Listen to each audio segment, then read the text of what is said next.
kaibigan, sadyang makukulit. Pag sila'y nagkasama, lahat ay naguguluhit.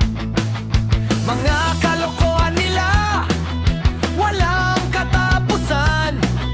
Puno ng tawanan at ingay ang kapaligiran. Una na rito ay si Betong nakilala. May katangiang espesyal, talagang kakaiba. Pagubad ang kanyang puwet, nakikita ng lahat. May balat na kulubot, nakakatawa ang itsura't hugis, tumpak. Sumunod naman ay si Pakloy, laging hawak ang cellphone. Walang awat mag-scroll, parang nakadikit na sa kamay yon.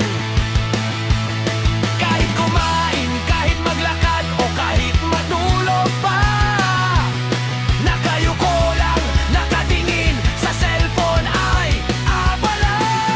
Ay naku mga bata, kayo'y sadyang makulit.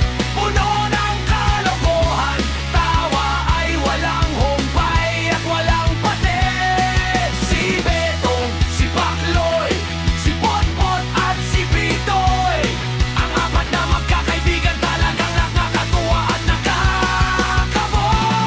Ay naku mga bata, kayo'y sadyang magulo. Pero sa inyong kalokohan, saya ang dala nyo.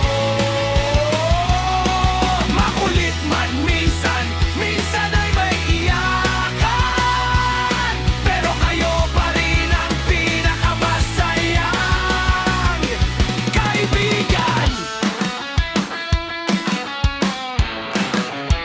Ikalawang taludod, nariyan din si Potpot, matapang at maingay, mahilig manakit